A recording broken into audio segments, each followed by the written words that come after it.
California. Meltdown Comics in the Nerdmelt Theater. Harmontown is now in session.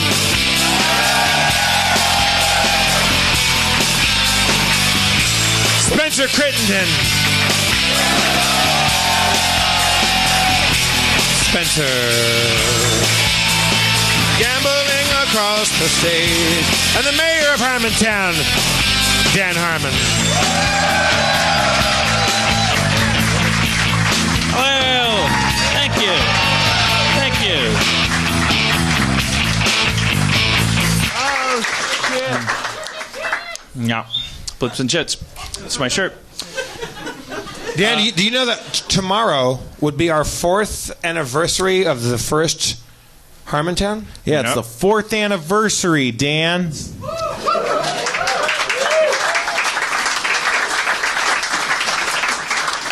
How do we keep it so fresh after all these years? Just, I have no idea. I don't know. It's going to be a bad show. I'm not, I've been having a very relaxing weekend, and you know how it gets. You know, your energy flags a little bit. You start playing your cookies and, that fucking Transformers game you're playing. Transformers Earth Wars. It's Clash of Clans with Transformers. Jeff's playing it. You don't have to play it, Dan. Are you also playing Clash of Clans, or are you? I think I'm starting to trail off on the Clash of Clans because now I get to be an Optimus Prime or a Bumblebee. I wanted to tell you guys, all I can really share with you is the result of a good 7 hours of forensic file viewing today. I can tell you that pubic hairs travel or migrate. I wrote that down. I thought it was so funny. From room to room. I noticed that they reused. Wait, but by their own volition, or do they have to hitch a ride on something? Well, that's why I think they use the phrase travel or migrate, because they said either travel or migrate the first time by itself, and then they're like, people are going to think they're alive like worms. So they. But I saw the episode where they really walked you through finding out that pubic hairs travel or migrate to different rooms.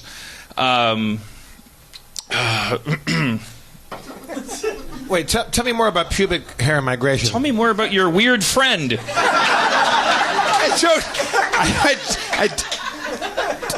You saw him too? A fellow. What is your name, good sir? Luke. Thank you, brother. He just spirited me up a little airport bottle of Fernet Branca, to which I say hooray and hurrah, which I will now drink on podcast form.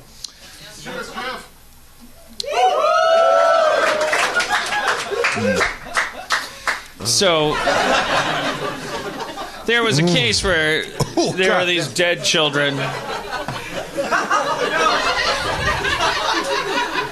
Don't mention dead children around Jeff. There were these dead children, and they wanted to know who killed them, and there were pubic hairs, of course, everywhere. And the pubic hairs matched this guy who lived with the family. I'm not laughing at the death of the children. I'm just laughing. We don't know that. At that, it's just like the volume of forensic files that just desensitizes you, and you're kind of that's what you're in the market for, is desensitization. You keep making these jokes about people's haircuts and stuff, and they're crying, and there's just pubic hairs everywhere, and they were like, well, fuck, well, the guy lived with them, they're like, dude, we found your pubic hairs in the kids' room, and the guy's like, so, fucking, I lived there, pubic hairs get around. He's got to be right? And this forensics guy is he's doing his interview, and he goes, so we had to come up with a new science, and so I went home and I vacuumed my whole house really well. And I tell you, the house has never been cleaner. And he stopped. It was like that. Right, that's that guy's one moment of joy per that whole year. And then he vacuumed his whole house. And then he vacuumed at regular times and counted the pubic hairs.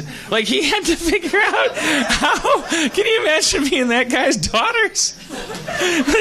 Like, what are you doing, Dad? It's like, like the guy is like in the middle of a science that needs to be like it's got peer review and stuff. So he's like at home and he's like, this could help bring a murderer to justice. And it's like, I need to make sure that I don't, while eating breakfast or watching television or anything, I never engage in any activities that go beyond the average amount of pubic hair affectation. I don't want to have a crazy like dance party and like take off my pants and shake my pelvis around, because what if they find that out and like that, and then they're like, because he had to find out how far does the average pubic hair go, and it turns out pubic hairs travel or migrate primarily on sock surfaces. All right, yeah, you step on a pubic hair, you're moving, you're smuggling pubes at that point. But more than hairs off your head or hairs off your arm, or is this all hair? No, not more than hairs off your head. Yeah. No, just enough that there's some pubic hairs. If you have a kid, there's some of your pubic hairs are in your kid's bedroom, but not so many. And then they started getting into the minutia of like, yeah, but these were fresh, moist pubic hairs. But those stick to socks more than any other kind. And then the forensics guy was talking about how the pubic hairs he was finding in his kid's bedroom were dry and had been bitten by mite larvae. But the world this guy lives in. The world his children live in. But this pubic hair was holding a picture of today's New York Times. Yeah. Was he acquitted? Did this guy get off? Or did the guy that works for the forensics? I think that he went to jail after the whole thing was over. His kids filed charges. And go like, I don't care. I was trying to save a life. No, everyone's dead. You're just trying to be the best pubic hair detector. and you need to stop. It's like a beautiful mind, I think. That's hard work being the world's best pubic hair detective. Anyways, thankless work. Oh, and I was also thinking because so while he was talking about the pubic hair migration, he was like, you saw this black and white footage of people, their heads were out of frame, but you just saw like it was like a lockdown camera shot, and then just like different family members, like different aged people putting on socks and taking them off and like walking around and like just walking through frame. And and then there was another case that it was pubic hair reliant, and so they used that footage again. And Cody and I are like, oh my God, it's the pubic hair migration footage. And then they had and then also that required vacuuming, and it was like, oh, that's the same vacuum cleaner. Oh, they're cutting up and looking through the layers of the vacuum bag. So I was thinking like they must be so stoked at Forensic Files when a new murder happens and it uses all the elements of their stock footage. Their budget's cut in half. Yeah, like someone got strangled with pubic hair by a vacuum cleaner salesman. But then you get a guy that's like a producer that was about to get fired, and he starts committing pubic hair murders. Yeah, just to drive the budget down. Yeah. It's like he becomes It's like firemen starting fires. Yeah, exactly.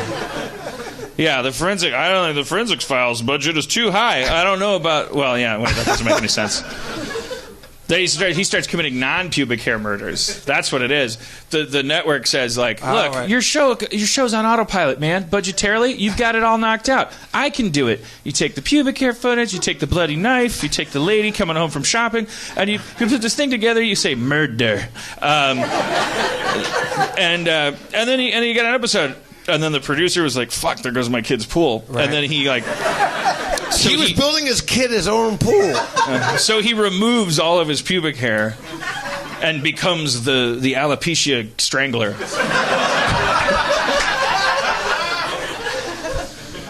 And then there's an episode about it, and he's like, yeah, like it's like a cool movie about that guy's double life.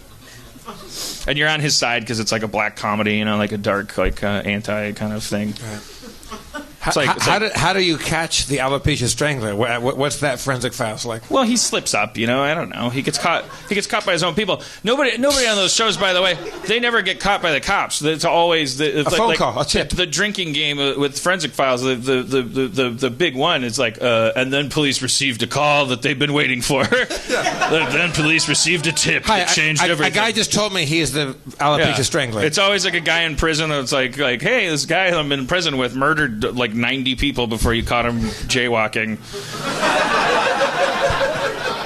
And then they let the 3 people they put in prison for the crime go at the end, and they're all old and gray, and they fall down as they're leaving the prison from the weight of the $8 they got from the state.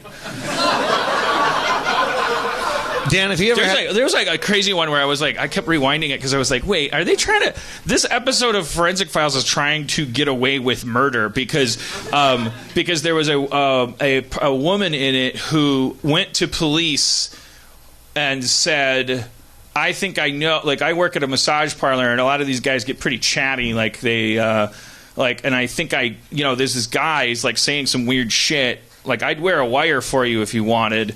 And they were like, no, that's too dangerous. And then she called him later and was like, that guy just confessed I should have been wearing a wire. And they're like, okay, well, now record him and get him to do it again. And she tried, and it didn't work. And then the guy came and stabbed her after work. What? And I was like, oh, so rewind it to when she was like that's why they made that big weird deal about how she came to them. It was like, we told her it was too dangerous. Like, no, you didn't. You fucking jumped on it and made her some amateur sleuth or whatever, man. So I was like, come on, man. Forensic Files, not Forensic Files, the police involved. Forensic Files, I'm sure they killed people too. You know, if it made the difference between them getting to do more Forensic Files and getting canceled, that they'd kill somebody. If that show tells you one thing, man, it's inside all of us. You release the beast. We watched the Purge movies this weekend. All two of the ones available at home. Purge 2 definitely better than Purge 1. That's a lot like turds with peanuts in them are better than regular turds. Just because I don't know what you're measuring by peanuts, it's gross. It's gross. It's a gross image. You don't want to think about it, but technically speaking, Spencer, if you had to choose between turds or peanuts, what are you taking? Are people swallowing these peanuts whole? How does that work? You got to chew those peanuts. Yeah. How would you tell the difference between any other thing that was in your poop? They would taste like peanuts. You wouldn't say it's like. It's just one of those things. It's like corn. Corn, the cellulose, it doesn't Corn is digest. different than peanuts, man. That's what I'm saying. Whatever. I didn't get a lot of sleep. Let me tell you what happened when I was trying to go to sleep last night. Okay, great. I was going to go to sleep. I'm laying down on my bed. I'm relaxing. I got a fart. And I fart, and I just shit all over the place. Just so much shit. I'm like lightheaded, and I'm getting dizzy from all the shit, and I can't move, and I'm just paralyzed. You shit so much you depleted the blood flow to your brain. Yeah, it was terrifying. And then I woke up, and it was sleep paralysis, and I was completely dry, but it was really terrifying because I thought I was literally shitting my brains out. Wait, and then I couldn't get back to sleep for hours. Wait, you had not shit yourself? No, I didn't even have to shit. It's just part of the confusion and the fear. As soon as you were able to move, you started for the bathroom, and then you're like, wait, what? Wait, it's all good. I guess I'll lay down, and what I was convinced was my shit. Yeah, I really had to convince myself it wasn't shit. It was not, and it was not ideal from that point onward. Didn't get a lot of sleep. I had another dream where I was walking through dog shit too. I don't know. My butt's fine.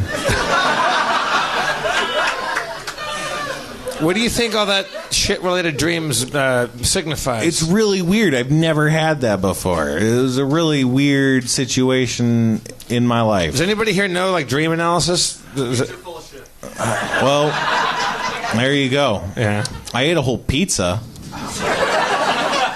My body might have large, just been working medium, that out. small. What size It was pizza? a large Hawaiian pizza. You ate a whole large Hawaiian? Yeah. With Okay, that's pineapple. heroic. Yeah. Yeah, you deserve to dream about shitting yourself to death. That's the thing. My body was just terrified. I ate a lot of. I ate something that really had me going in the fart department, which I refuse to call the department because I don't want to get too used to this stuff, you know. I don't. But I was like really. I went to Cliff's Edge over on it doesn't matter where I went. It's a nice restaurant. They got a back patio. Sure. Had a nice. I haven't really seen Cody all week or like for a long time. They got a holiday weekend together, so went out in a back patio at one of LA's fine summer breeze restaurants and had some silly food like for artsy farts and something in one of them like must have, I don't know if I'm lactose intolerant, and there was like a milk fish or something, and but I was like farting so much, and I'm like with Cody I'm like new. I went through a whole like with McGathy, we kind of decided at the outset, we're like, let's not fart in front of each other.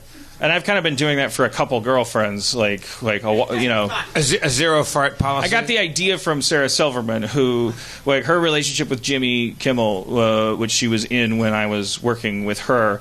She said at one point, like, I don't fart like in front of Jimmy and vice versa. We don't do that. And I was like, really? What? Don't you think that's kind of dishonest and unnatural? She's like, is it dishonest to like not like fart all over the person you say you love? Like, it's like you're telling, what are you telling them with that expression? You know, that they're like your hillbilly brother, or like, you know, and then you're shocked if the sex goes away or whatever. And I was like, okay, that's a totally different perspective, and I've never even entertained it. And then I looked back at previous relationships, and I was like, God, yeah, man, you really get programmed by your kind of family's like class system, or you know, like their aesthetic, you know, and there's a lot of stuff you don't even like second guess. And like, man, I really like. I would always like celebrate becoming intimate with a woman by like really starting to fart a lot, and like I kind of like started tapering it off and thinking like, yeah, why don't you just go in the other room if you got to fart so bad? Like, what's so funny about poopy farts? Like, stop it. So you and Cody are... But Cody kind of was like swinging back the other way, like because she was like, you know, just... But it's like, so it's like a pendulum, you know, like with McGathy, and I don't think... It wasn't like McGathy's demand. She just liked the idea, too. And like I think, you know, we just really never farted in front of each other. And, you know, Cody, I'm letting him rip. Like, a little bit. A little bit. Like I'm pushing the envelope. Wait, she kept. You're trying to blow her mind, like. Well, it's it's like I'll do.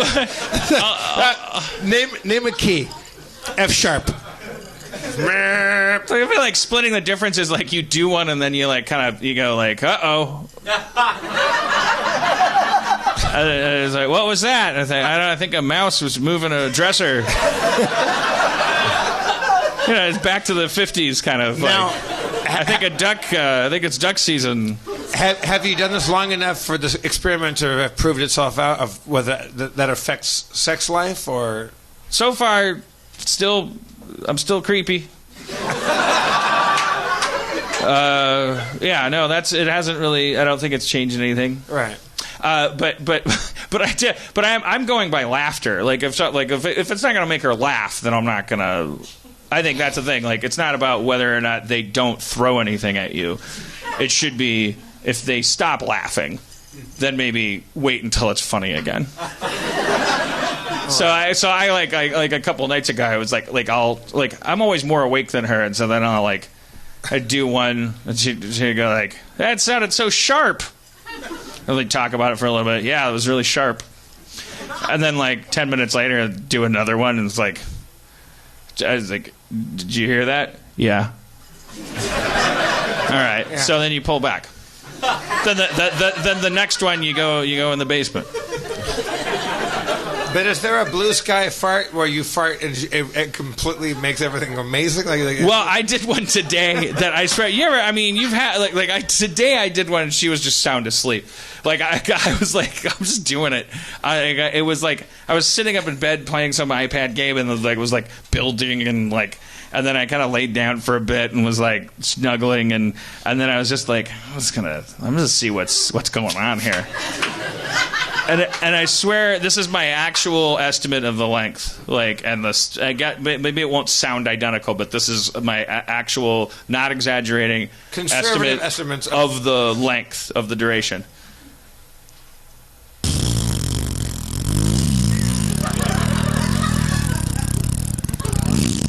Whoa! What? No. Yeah. No.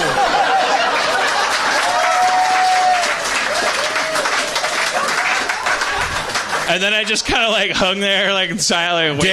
Dan, will you marry me? That's amazing. I went out and I touched her on the shoulder because I wanted to know. And she's like, what? And I was like, I love you. I love you too. So she didn't hear it. Stockholm Syndrome. That's an amazing fart. There was a guy on Forensic Files who pronounced the word personality personatally. People out there are so crazy with their crazy hair. There should be a and it's also fun to watch classic Forensic Files because today we saw one where they took 25 minutes because they were so scared we wouldn't know what GPS was. They're like, but police didn't have to follow Andrew Kessinger. They didn't have to. Commercial break. And we're like, what? And then it comes back, and the whole act was like, high above the earth, 30 miles in outer space. And it was like they went. There are 8 satellites. I mean, I learned how GPS works. I didn't need to, but they didn't know we knew what it was. They called it the Global Positioning System, or GPS, and they took the first letters of each word and animated them going up into the word GPS. This was a first-time thing for them. They were explaining how they were using it to catch a That killer. sounds like slow news day for them. Again. By the way, if you ever kill a little girl, and the cops say to you, and we're not saying you should. We're not saying. No, I'm not saying you should. But here's a pitfall. Here's a way the police are going to abuse their power. Here's three nevers. Here's 3 nevers on killing little girls. If they come to you and they say they go look, congratulations, we know you killed that little girl, and you got away with it for now, but you know that grave's too shallow. You know animals are going to dig it up. And then it's just a matter of time. Don't go drive to the shallow grave. Dig it up. Take the body. Put it in your trunk. Rub the fibers around. Drive it to another place. Dig a big, deep grave. Put it in. Cover it up. Put a flower on it. And then come back home and measure twice. Cut once. Yeah. You know. There's a good chance the cops aren't busting out that shallow grave's gonna give your kid's body to the dingoes soon. They're not leaning on that until they're desperate. So take 3 years, then go change that body. I think part of the fun of killing children is riding that wave of how shallow should I make this grave just for the fucking action. It's true. Just for the fucking adrenaline. Yeah. 6 feet, no. How about 3 and a half? You're thinking oh, Jeff, that's crazy. Why would you kill a kid just for the thrill? And we're not saying kill kids. What we're saying is if you do, you're not doing it to become senator. You're not doing it to make money. You're doing it. I mean, so if you're gonna do it, they say do it to ride the edge. Ride that edge. Bury that kid 6 inches underneath some boots. It's point break.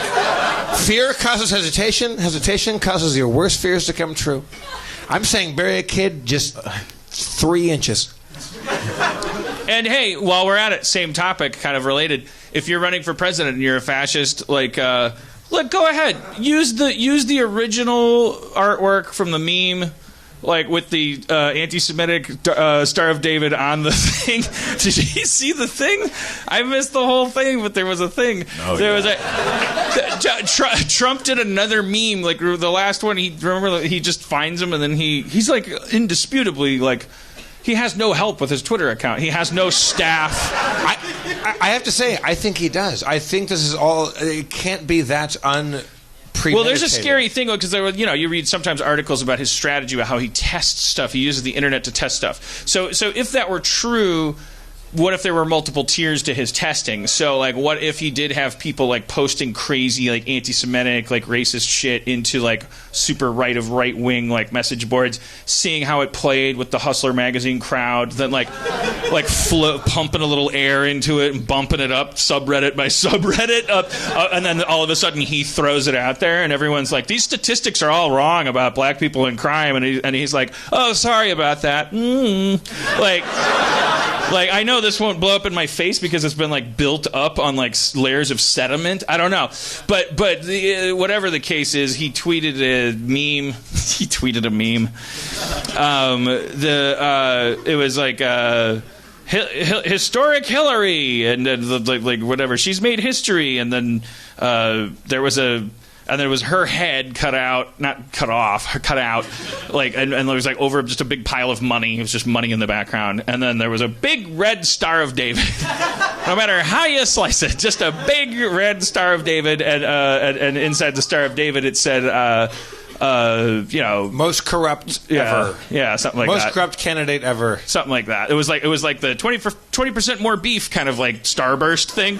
The star was a Star of David, and. And then people were like, "What the fuck? Like, holy shit!" And then they deleted that and like switched it, and it was a red circle. And then everyone was like, "You can still see 2 of the 6 points from the star underneath peeking out from under the red circle." I don't know. As I overheard a lady say in a candle store once, "Amaze-a-balls." Amaze-a-balls. Amaze-a-balls. I guess she's only seen it in print. The word. Amaze-a-balls. She thought it was Italian. She had what you'd call personality. So, yeah, well, what those 2 things lead. So if you're going to kill a little girl, bury her shallow. If you're going to run for president and be a Nazi, to have Hitler's speeches next to your bed and fucking start tweeting those anti-Semitic tweets. There's no other reason to become president as a fascist other than to see if we can get this started again. Britain's ready. Let's get the Wayback Machine going. 1932. That's when we start making money, by the way. Who does? America during fucking big ass wars because we've gotten so good at manufacturing. No, but that presumes that we're like the non-interventionist country that scores after the war has already run its course. No, isolationist America during World War II, fucking cha-ching. Yeah, but we're not isolationists anymore at all. We're gonna be. We're building a wall.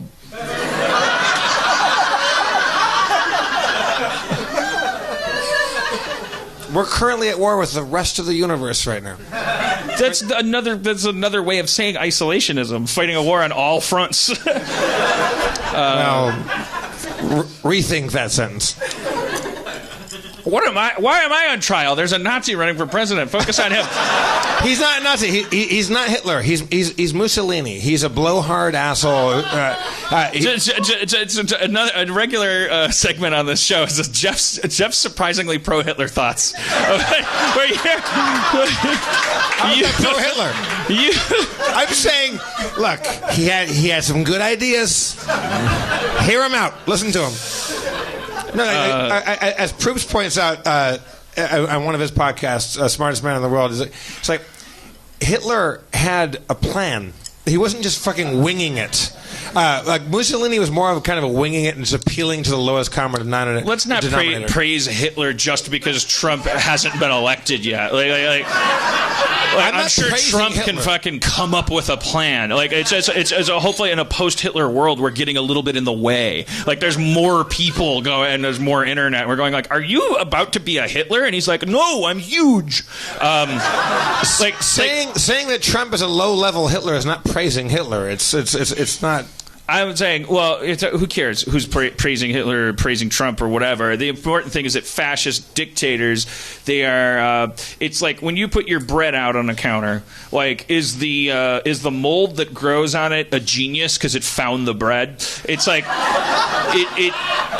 like opportunity breeds fascism. Like when countries are laid low, when the economy's fucked, when cultures start to shift so fast that there's a huge section of the population that's like kind of getting disoriented and starting to worry. Like they revert to this instinct for authoritarianism. And even in history class, it was like it was like economic depression, recession, all these things. It's a potting soil for dictators. In particular fascists who want to nationalize everything and they want to they pick a scapegoat and they go like, what about these guys? How come they're making so much money? And or they're coming in and they're eating all our food stamps or whatever. You pick somebody and you go like, what if we all just think about people eating food stamps? It's like just because we're called food stamps doesn't mean they're actual food. No, it's just another reason to build a wall even higher, man.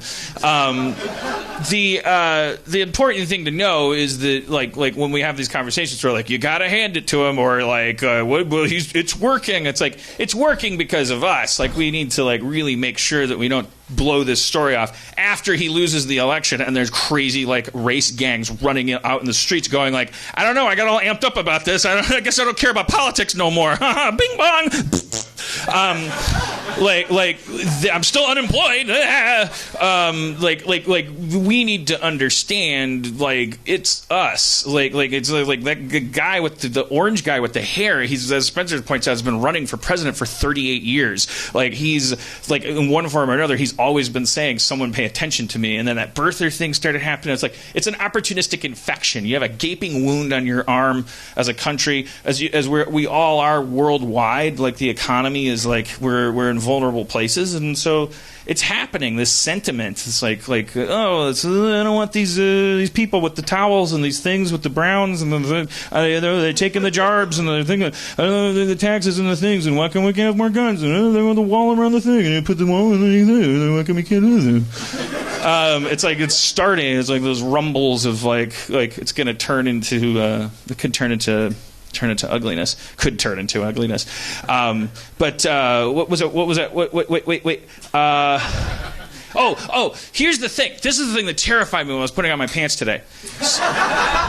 My dick is huge. I was thinking, like, and this is going to sound like a bit, but it's like, as far as the ratio between how much like a bit it sounds and how actually scary I think it is, it's like, I've never said anything with this high a ratio. I'm not even sure how to phrase the question. What percentage of like Hitler being able to come into power, like what percentage of it do you think might have been your average like kinda on the bubble, like constantly putting his foot in his mouth, straight white like Jim Belushi, Dan Harmon kind of like I'm always offended, like, because I just found myself thinking while I was putting on my pants, like heard something else that Trump said, or was thinking about that Star David thing, and I was like, the thought went through my head of like, well, it's good to know I'm not as racist as somebody. You know, like it's good to know I'm not the biggest fucking doofus in the world. Yeah. And I was like I'm back. Like in the 90s, being feminist, for instance, was as easy as expecting more from women. It changed over the years. Was like you were like, you go, girl. That was like a fucking like, you were like, yeah, you can do it. It was like things change, and then you get like so like I wonder how many people are like like with the Trump phenomenon, I wonder if that was something that could happen in like Germany, like back in those days where people were like, oh, finally somebody that makes me sound like I like Jews. Yeah, all of a sudden, like finally my daughter will stop rolling her eyes at everything I say at the dinner table. You know, like I mean, I was like, I had this like shudder. I was like, wait, is that the fucking tyranny? Is that what it is? Is that the wildfire that catches fire and burns up King's Landing? Like, it's the actual just like it's the oxygen, it's the styrofoam peanuts, it's the shit that coats the film in Inglourious Bastards. It's the actual accelerant isn't like the fucking like hard. It takes work to be a fucking redneck stump humping fucking like active like racist where you're like I'm gonna hit you with a stick because of your color. Like, geez, that guy is committed. Like what about the fucking mob around that person that's like I know that's bad and I want to be liked. I know that's bad and I don't want to be a bad person. I don't know. Like what is the phenomenon that might happen? You know, like we have to be on guard against that because like I just like feel that in my soul. Like, there's these things eating away at the edges where I'm like, why am I trying so hard? Why do I try? Why you know? And it's like there's important answers to those questions we all have to ask. So when you put on your pants next time, please join me at these heights of thought. Just asking the specific question. I just want to recap the question. How many people in pre-Nazi Germany do you think were a little bit like that became Hitler supporters, were anti-Hitler in their conversation, but then in some weird caloric valve part of them were like, they were like, oh, that guy's a goofball. He'll take all the pressure off me. You know, well, at that time, there was a lot of parties vying for power, and the Weimar Republic was falling to pieces, and there was all these provisional... There were so many parties vying for power that they had to call it the Weimar Republic. Because they were like, vying is like... All right, keep going. I'm sorry. Schraub hasn't been here in like a couple episodes. But there was a bunch of asshole meathead bully thugs that were running around with brown shirts on and kicking everybody's ass and blaming the economy because the economy was fucked. There was this giant depression going on, and they're blaming it all on foreigners, which is what you see going on in all over Europe, also here. And then at some point, I think like when this certain really radical party starts saying like, we'll kick your ass if you don't agree with us that Jews are the problem and all this shit, and like really extreme stuff. I think a lot of people are like, look, I would just like the economy to get back on track, and we'll start following anybody that really has answers to getting the economy going, which is all baloney. It's all complete bullshit. It's not as simple as immigration, like or leaving the EU. It's like it's crazy talk. But I think that people want simple answers when the economy is fucked and they're working class people, and they will listen to lunatic billionaires who say like, "I'm on your side." They're not fucking on your side. They have nothing to do with you. They don't even know who you are. Also, everything they're saying, it makes no sense at all. The answer is, will average people start becoming okay with radical ideas? Yes, absolutely, they do. And what's happening all over the world right now in major democracies, including ours, and all over like France and England, like fascism, right-wing extremism, racism is on the rise. And there's swastikas all over. Absolutely. All over, and it's the places that are collapsing first. The banks are closing. Well, then there's a swastika like 5 feet from there. You know, like in Greece and stuff. Like the National Socialism is, The average person in Germany didn't hate Jews, but the average person was okay with like kind of going along with the flow, and also there was also Germany was a huge country full of different neighborhoods that believed in different things, followed different parties. Also, at some point, fear comes into it. The idea that speaking up for what you believe actually becomes illegal. And that's the scary thing, is that right now we're still we can still talk shit about Trump and talk shit about what the direction things are going, and it can still be comedy. That might go away before too long.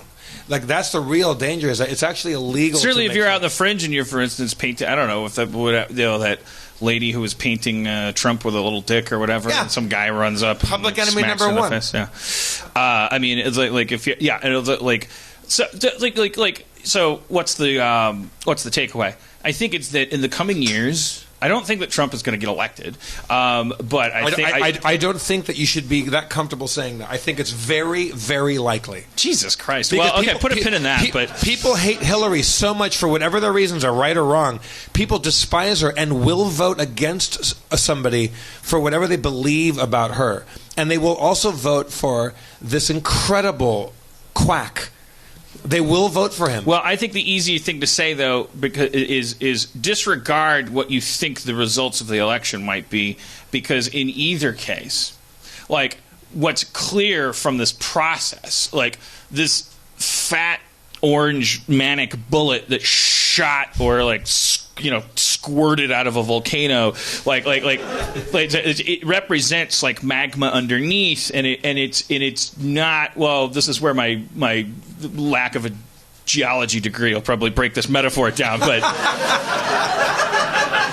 it doesn't mean oh look at that really scary volcano that we have to deal with. Oh, it seems to have gone dormant. Like that's why I really want people to understand it starts with hero worship. It's in politics. It starts with this idea that we're waiting for somebody to, lead us or say the right things, or how the president's office is like so important and valuable, and it changes so much, and that's why we need the right person in that office. So if we could do and that really noble thought ends somewhere with like somehow you're making a pact with the devil where you're like, well, I'm not worth anything and I can't do anything and all this stuff. And then we're in this really dangerous time where we finally, for the first time, we've gotten this voice, like this first generation, to be raised in front of a keyboard with a blinking cursor in front of it.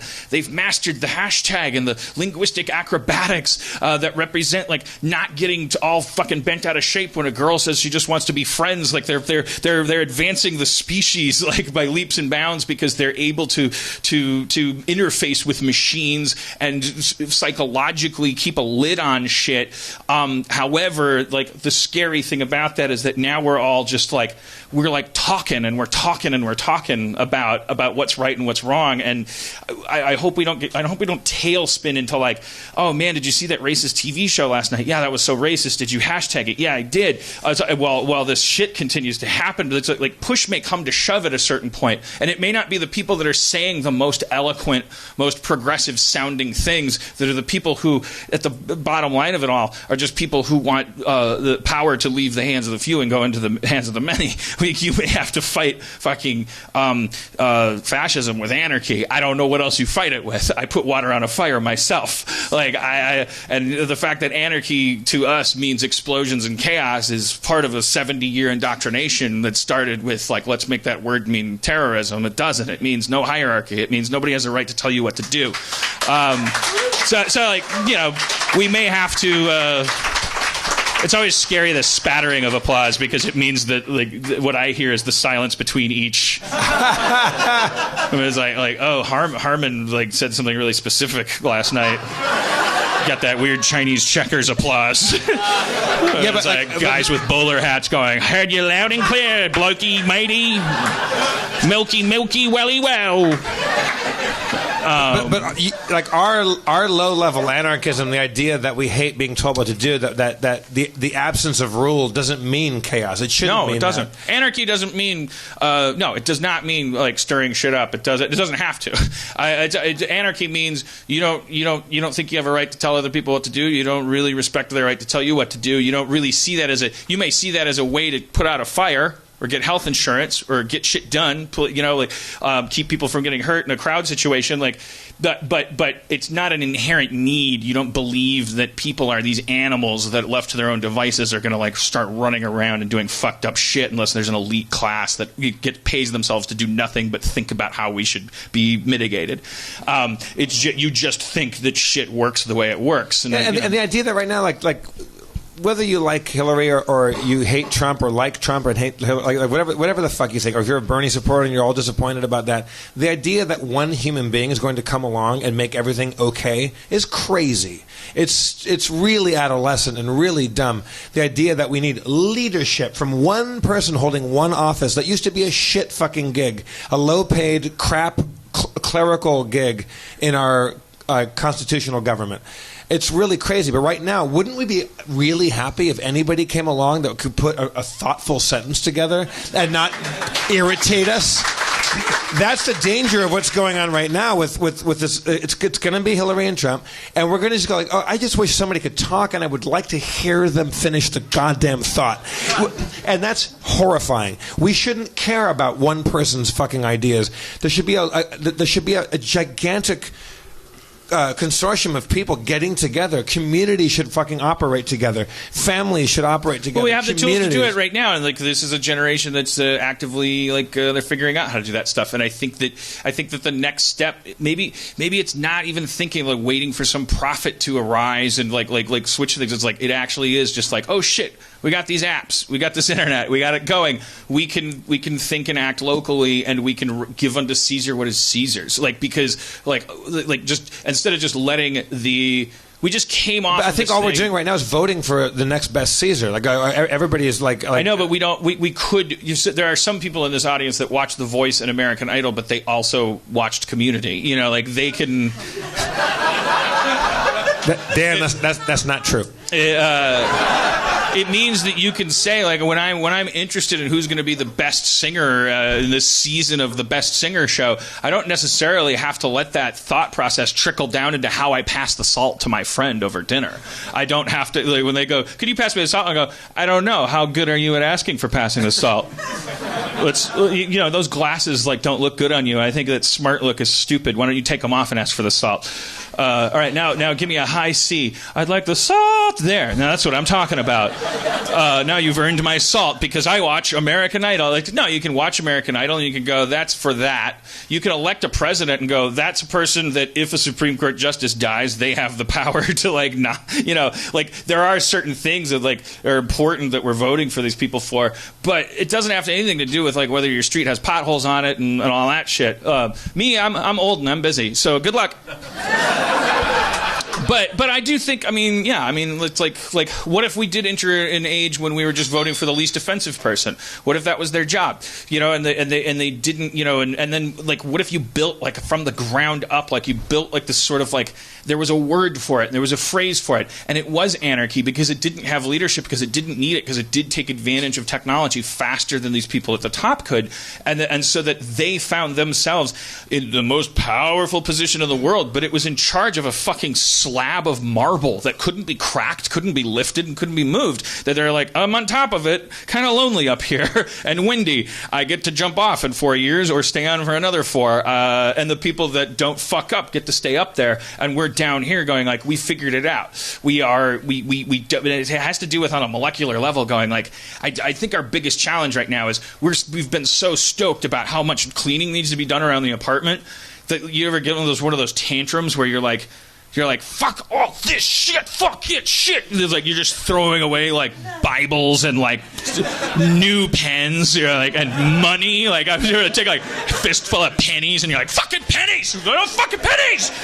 When you're cleaning your office or whatever, and you're it's fucking it's just it brings this rage out in you that is against clutter, and you're I want to simplify my life. I think we've hit the peak of that with the whole woke kind of thing, where we're calling out racism, we're calling out negative thought, we're exposing we're what the fuck has this person ever done for me? Another person that turns out to hate women, no big surprise. And it's and everything has to go in the garbage right now because we're cleaning out our space. But we are going to have to get to a point where if that space is going to be of any use, we're going to have to be well, not everything that goes in this room needs to be the Mona Lisa, because this isn't a museum. This is an office or a living room or a parlor. My friend has some regressive thoughts about women. he hasn't scratched that off on his bingo card yet. He's really, really like super amazing about race. He really hates women. Like, I'm not gonna just record him over lunch and then post it on Facebook and expose him as a thing. Like, I'm gonna actually work with him and kind of polish him like a stone, like with my water, I'm gonna and strangers that I find out are regressive, are ignorant, and because they haven't talked to as many people that look like me yet.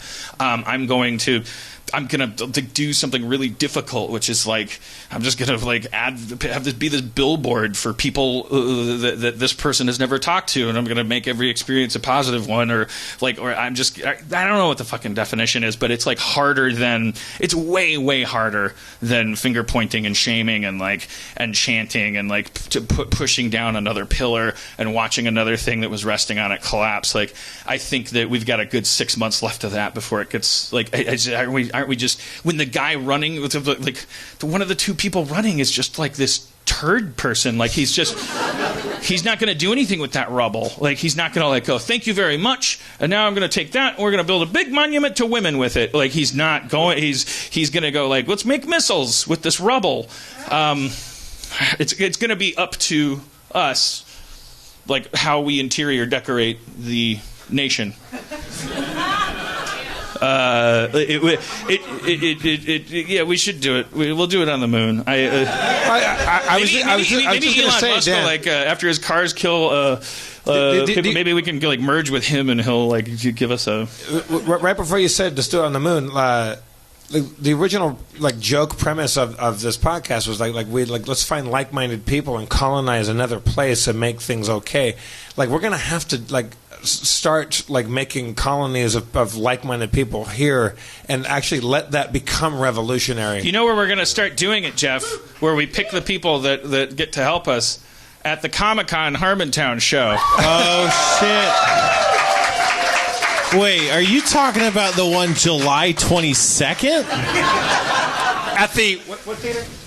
At the Balboa Theater? At the Balboa Theater? The one who apparently our ticket sales are so shit that we have to shoehorn this into our own show? Apparently the show that's got showrunners so worried that they're calling Steve Levy and saying, you guys got to sell tickets or we're going to have to nix this whole thing. Not me, showrunner. Not showrun, the ones that run the shows having. What do they call them? Stage peoples. Right? Stage peoples. Stage peoples? Stage peoples. Oh, yeah. Big time. You know what else happened? Wait, how many seats is the Balboa Theater, Steve Levy? So many. 1,000? Oh, we can do 1,000 on our fucking heads. I mean, we don't even have to. But we aren't even doing not even 1,000. How much? What's the ticket price at the Balboa Theater? $24? Okay, fuck it, don't go. That's too much. That's a lot of money. That's their problem. It should be fucking. I would say 12 tops. I would say your $10 here is a little unfair. I think you're getting ripped off a little bit, to the tune of $2 to $4. I would call this a $8 to $6. Also at Comic-Con, you're gonna be shaking his head. $24. You have to be in San Diego, which is you should have to get $24 back just for entering San Diego. That is true. It sucks. It's a terrible city. We're smart people. We can figure this out. Have you tried Mexican food in San Diego? You think it would be great. It's right by it. It's right by Mexico. Yeah. And you'd be fucked if you can get a fucking proper taco without leaving the... You have to get out of San Diego to get Mexican food. You'd be fucked. Huh?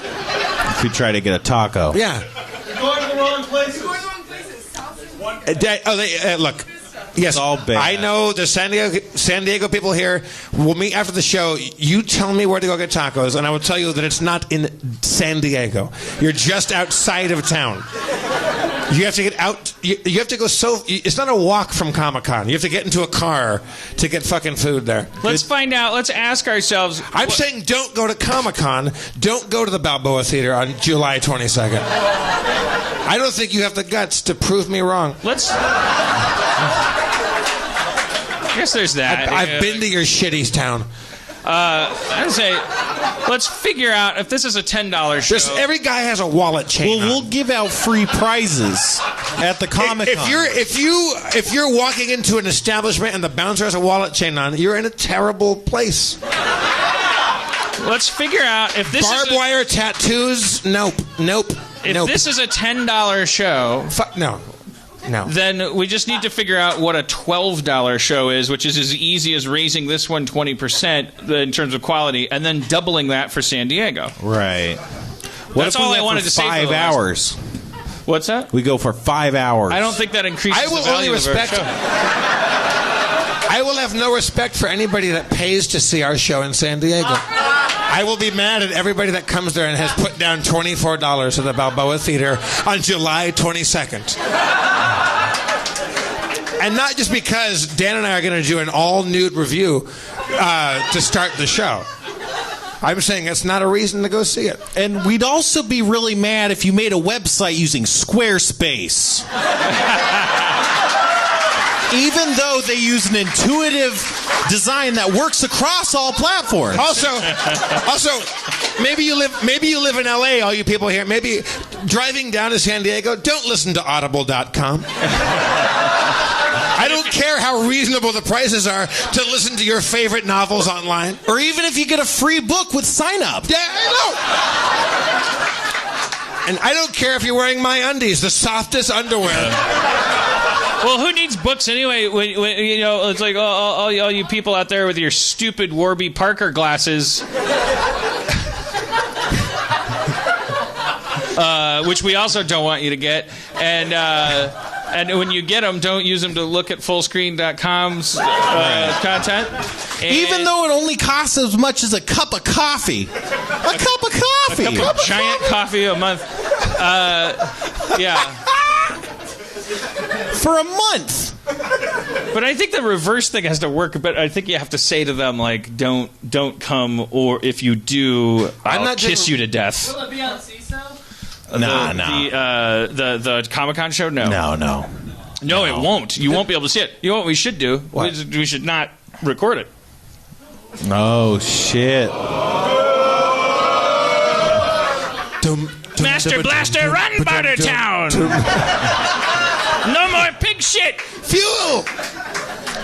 Are you threatening our audience? That's right. Drive to San Diego and give us $24. I want everyone to prove me. Someone take me to get to the best taco place in San Diego so I can not be mad at San Diego. Tacos El Gordo. Tacos El Gordo. Tacos what? El Gordo. Eduardo. El Gordo. El Duardo. El Guardo. I'll tell you after the show. El Guardo. El Gordo. Gordo. Fat. Gordo. Oh. Gordo. El Fat. Gordo. Yeah. Fatty tacos. Something like that. All right. Who's like who's a huge me. Who's a huge Harmontown fan and like maybe I don't know. Well, I was gonna say has like a degree in marketing, but maybe in your own head you do. Like you think you know. Like you're sitting here, a young lady raised her hand there. Like would you like to come up and just? No, you don't want to. Yeah. Okay. Wait, we'll keep him in mind. We'll put him on deck. She's charging the stage. I love it. Yeah. What's your name? Savannah. Savannah, have a seat. Grab a mic. I think they're. Oh, here. Here, you Get use her a this. mic. Oh, okay. All right. Okay. I switched mics for those of you in the control booth. If you like Savannah, you can pull Oh up no, the you can. stands. Sit and here. Let's get rid of this. You piece of shit. You piece of shit. Why is that there? It's made of pennies. Did you ever throw away pennies when you're cleaning your office or your room or something? Yeah, I can't be bothered to like organize things, so I just throw it all in a bag. Do you ever throw away books? Yeah, a couple times. You feel guilty, right? Like it's like knowledge, and it's yeah, especially if I like paid for them for school. I just like.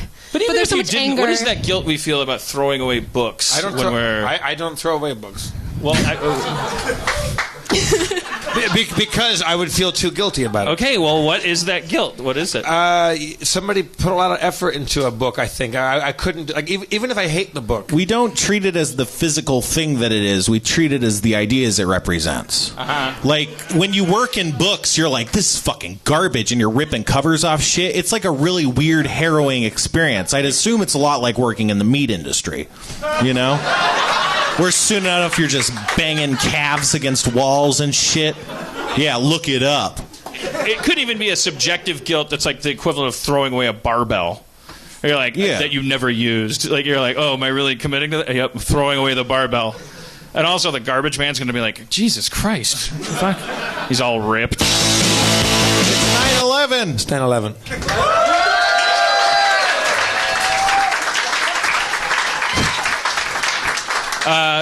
Savannah? Yes, like Savannah. Like the biome? Yes, exactly like the biome, but with only one N. So the biome, but with one N. Savannah, yeah. Where apes supposedly started walking upright to see over the tall grass and then to free their hands for tool use, but not true. The Savannah theory wiped off the charts in 1995 by virtue of finding a new semi-human that had nutrients in its bones that could not have been the result of eating food on the Savannah. So we're living in a world where we don't know where humans came from. Aquatic ape. All right. So, but I'm sure it's a beautiful name. So what do you think? You're a big Harmontown fan, and you're thinking, like, when you apply your mind to how we could get people to show up to the Balboa Theater on Friday. Oh, yeah, you didn't know I was going to twist it to that? No, I didn't. Oh, okay. No. Well, what did you think I was going to ask? I don't know. I thought maybe you had a theory or something. I didn't know. Well, what's your favorite aspect of Harmontown? The prizes. The cash giveaways. The prizes and free alcohol. Yeah. Yeah. Well, do you want a drink? Is that what you're saying? Actually, I'm okay. Thank you. I'm driving. No, but it's, like, have a drink, Savannah. What's a thing? Put it this way. So, say I'm like a businessman that like bought Harmontown, and I'm like, I want to make Harmontown. I'm gonna give it to people. I'm gonna do something, like, I won't get specific, but like, you've been called in as like a Harmontown expert. Like, all the other Harmontown listeners have been wiped out in some like pretzel factory explosion, or like during like dollar tours, because they're frugal, they're practical, they love sodium. My demographic, this is stuff. Look, polls don't lie. You guys love pretzels. So they're all wiped out, and you're kind of like you're sort of like the person who's in charge of like representing the demographic that listens to the show. And so some like suit is like hauling you in and going like so what's the deal with it? Why don't I just get rid of it? And what parts of it do I preserve? What's the point? And like, what kind of things would you? Well, I'm sorry to all the other Harmontown fans who are gone, but I think they would probably, if they were still there, would like maybe some of Jane's alcohol merchandise for Harmontown. I'll bring some. I have some at my house. We could bring it to give away to the fans. You give it away in like bottles, like maybe. Well, the problem is that's highly illegal for like various federal reasons. So figure that out. Yes, yeah. He's not allowed to license his own booze. Okay. And maybe more free T-shirts. More free T-shirts. T-shirts. Oh, I think we have a shit ton of T-shirts. Yeah. We could just, An Instagram contest, maybe, if you want to get the young people. Instagram contest. Snapchat contest. How does that work? How does it? Well, you just give them a time limit to submit things on whatever platform you're going to use. For Snapchat, if you create like a filter for your show, it's $5 for just the evening, for just the area that you're doing it in. What? And yeah, $5. I'm going to do that tonight. 20,000 square feet. Just a big old dick. But I didn't quite. It's like, you're in Larchmont, bitch. Yeah. Hashtag Spencer Dick. No, just Larchmont. I actually don't understand. Can you? Because I want to understand. So do you use Snapchat? I have. Yes, okay. So on Snapchat, there are the filters you can use that companies can create. You can also create them for communities if you're not making any money off of it. And those are free if you get them approved and they meet the community guidelines, which I'm not sure if you're... No, it will. It's great. I know a guy You're at saying Snapchat. we could do like an exclusive Harmontown Snapchat thing that puts a dick on your head or whatever. Exactly. Right. So you would create the filter. It's really easy to do. I've done Oh, it and for it only one works event. in that geo-fenced you do area. a geofence. If for 20,000 square feet, you can do for like $5 for the day. You can do it. And how does that also apply? Sorry, I don't mean to cut you off. You're a fountain of information. I'm like putting my thumb over you. But I also is there something similar to do that with Instagram? For Instagram, it would be different. You wouldn't necessarily do a filter, though. Someone could take it with their Snapchat, take it with a filter, and then upload that to Instagram. Because now Instagram doesn't have a limit. You don't just have to do square photos. You can do the all right. vertical ones, and then they could throw that on there. So you could do it either way. I would say do it separately. It's a little too much work. You want something really quick. So you could have them send it to you, like create like a Harmontown Snapchat account, and then everyone would take photos and then send it on their story, but also send it to the Snapchat account for Harmontown, and you pick the favorite one. You could broadcast them on the screen. You could do a lot of different things with it. Maybe we could use one of those hashtags. You could use a hashtag. All right. So how can I pervert this into a way to? Because I don't. The only thing I need help with is getting people into the Balboa Theater on the 22nd. I'm saying don't come. That's what we'll put on the Snapchat filter. Anyone in the area will know. Well, you could do it so they would only be able to use the filter if they were in that area, and then you'd have to take a photo with the filter, or they'd have to tag themselves there. They have to take a picture maybe with someone, something that shows that they were at the event, right. Or they just have to promote it themselves. So maybe you're they're saying not going, so but people they're saying go. So people who this is the age-old thing of like anyone who comes to this thing is eligible maybe for a thing that's like to do at the something top there. of that is like a big deal. Like, I'm gonna restaurants do that. Like The Habit, when they open something new, they'll do that where you have to go and you take a photo with their Snapchat filter, and then they give you free swag with The Habit on it, which is not maybe some people are really into The Habit, so you want a Habit hat. But for other people who want Harmontown swag, they could take a photo, and then if there's evidence they did that, then they could get something free when they check in with their ticket at the door. What if you and a friend? But I want this to be contingent on all 1,000 seats filled. We could give them free Habit The hats. prize is whatever the contest is. The prize is that then you and a friend, because we want it to be just technically an abduction. They come home with me and my friends on the party bus that I booked to go back, and then they come and they live in my house and they just come to work with me. But it's like the fine print is like you're getting up at 7 a.m. sometimes, and like my dogs are gonna like Harvey will roll over and do a submissive pee on you. Like I don't make breakfast. You'll be drinking Soylent. You don't keep food in the house really.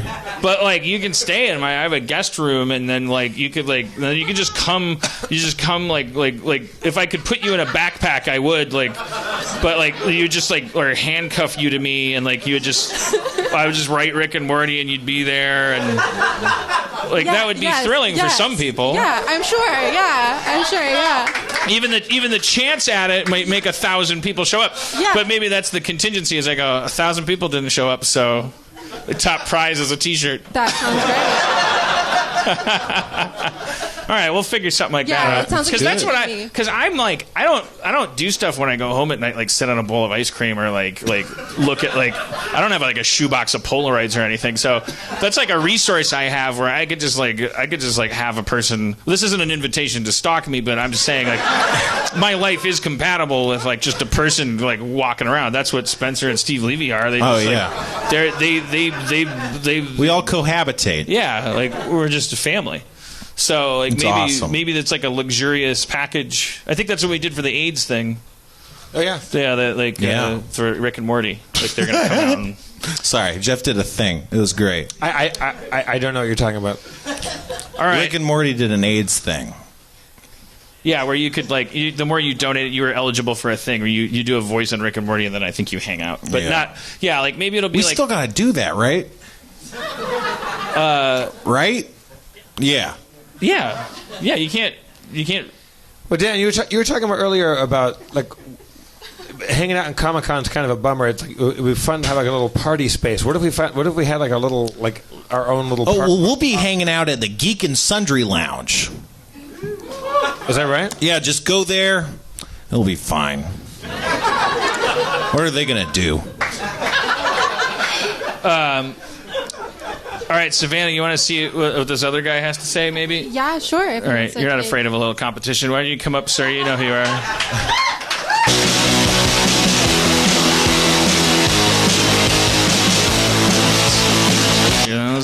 Check your mic. Hello, sir. Are you Luke? I'm Zach. Zach. Yeah. Wait, did you bring me the booze? No. No, that was Luke. He looks like me, though. That was another guy that was bald with a beard. Crazy. Oh, There are many of us here tonight. oh yeah. I'm among my people. And it's just it's to beat the heat. You're not a neo-Nazi. I'm certainly not. He's got one of those Hillary stars on his shirt. That's what. Sorry, I didn't hear that. Yeah. Oh, Stars of David on your shirt. They're Chicago stars. Yeah, yeah. That they actually do look more like. It's fine. I don't like the placement though because they're like right by. What are we doing? So we're getting to know Zach, and we're welcoming him and not terrorizing him. I want to. Now that I know that. All right. Well, I'll fill you in more carefully. Jesus Christ! I know. So the tail wags the dog around here. Like this? He's in a good mood, I think. Yeah. What's he really like? Are you guys comfortable? We want you to feel that way. As long as I'm amongst you and Dan and Jeff, I'm comfortable. Zach, Well, that's and not I'm sorry, very what was your often name in your life, apparently. Savannah. Nice to meet you. Savannah with one N. Zach, what were you going to say? You said because I'm curious because I made the dumb Nazi joke about your shaved head. For those who are listening, he has a shaved head, and you said it's not to beat the heat, and you didn't finish. What is it? It's just simply because I don't want to have a receding hairline, and I've got like a little bald spot back here. I'm actually I'm about 3 days past the last time I shaved my head, so. You can start to see it a little bit. And Where do you do? How do you? What, do you go? Do you go to a barber, or do you just do it yourself now? No, I just put shaving cream on, and So I got one of those like Mach 17 blade. Oh, really? Do you bick it like? Yeah. Yeah, that's That seems like a tremendous effort. I It's shave. not really. It's really easy and very, I just very can't even begin satisfying. to imagine what every fucking It's not conceivable a row. straight razor. No, They've got, I'm holding like a Bic, like a. But no, not one of the I've got like the Mach or Gillette something that it's got like a rotating ball that has a bunch. A Phantasm 2000. Yes, it is a fantastic. Boy. First, the first metal ball comes in and terrorizes your soul. The second ball kidnaps your body, fills it with formaldehyde, and fuck it. Yeah. How many of those balls were there? I just remember 3. There were 3 of them. There were 3. I only ever saw Phantasm 2, Which was fucked up. I thought I was going to a movie theater. I was a kid, and it was a rated R movie, and I was with adults, meaning like my brother's friends, and like. I didn't know the word phantasm. I was confusing it with Fantasia. Oh. And so I was like, why are we going to Completely see different Phantasm 2? Who cares what happened to those broomsticks? Clearly the lesson was don't play with magic when the wizard's gone. I think that lesson is like learned. And I was like, what the hell's going on? But I just want to fit in. And then it was a fucking crazy, really cool horror movie. Phantasm 2. Yeah, imagine if the tall man had the outfit that Mickey was wearing with the hat. It would have been even better. How is that? What are the rules there? Well, you just put on a fucking hat, and all of a sudden you can make animated golems and shit out of brooms. He had a book, I think a spell book. He just touched. Oh wait, maybe he did. All right, that tracks. I always thought that was like high level magic he was tapping into. It was hard to believe. It was pretty. I mean, he made an army of self-replicating broom men. Yeah, that is crazy. But then he gets more than he bargained for at some point, right? Oh, an army of self-replicating broom men. Yeah. That's what magic does. It's always more than what you bargained for. That's what it says on the cover of that book. Yeah. All right, so what are your thoughts about and listen, bonus points for if you have thought about taking it into the Balboa specificity. How do I move asses into seats for July 22nd? Well, I'm in advertising. I'm in digital advertising, so I design digital ads and fingers, digital fingers, digits. Yes, digital advertising is the easiest because you're like, hey, you have 10 of them. Yeah. Why not 11? Yeah. That's all. I mean, digital advertising is essentially this. I'm so sorry. Here they are. They're all here. All 10 of them. Zach, just pretend Dan's not here. Too late. So you shave your head, but you leave the beard. Okay. Yeah. This is how I produce a jawline. Oh, okay. I know what you mean, man. If I don't have this, I look like a Muppet. Yeah. What does that term neckbeard mean? You know, I always get so scared because they're like... It's when there's no defining line underneath. But that's good. I mean, I'm not. You have made a defining line, but if you have a good, strong jawline, if you're like Jay Cutler from the Bears, who's right, who can do that and get away with it. When it's bad, it looks kind of like a mane, like you're just a fat lion. Like it's not a beard on your chin. It's like this hairy ring around your neck. Yeah, that's like the failure of the neck beard, I think. Yeah. So Zach, when you're doing the beard, is that all razor? Or are you doing electric around that? How do you? Oh no, this is laser precise. This is with a Bic too. Really? So you just I actually have two razors that I use. I use the bald Gillette 17 blade thing for this. I use the Bic for this. Am I wrong in saying, Zach, that you also go on top of the mustache? Yes, I've had a beard since I was about 3 years old. Whoa! So I've been able to perfect the. Grooming of then let me ask you this. I this. a nice mustache or a beard. I have very splotchy, patchy, Johnny Depp used car salesman. Well, you have a very beautiful face. You don't need to have... I mean, facial hair, I think, is for people that are kind of ashamed of their face. Like I am. But you're a very handsome guy, Zach. I've got a great beard. Are you saying if you... But you have great hair. Are you saying if we saw you without that beard that we would go like, oh my God? Yeah, I wouldn't be up Have you here ever right seen... now. Don't you get a little mad when you see so? Well, like Daniel Gillies last week, he had a beard. Like when handsome guys have beards, like it is kind of like it pisses you off. Because it's the whole. It's like you can tell that it's like yeah, it is weird. It's like it almost looks like they're in disguise. It's the whole like lumberjack, lumbersexual thing that goes on. Lumbersexual. Yeah. I kind of have to. I'm into mannequins. I'm kind of a lumbersexual. Do you guys think just the leg though, right? I got this haircut because I was on Larry King Now. Larry King Now. It's like TV Guide magazine. I got a haircut because I was going to be on webisodes of what used to be TV, and I thought it was a great haircut, and then Cody was laughing because she said that in the back he made me look like a Lego.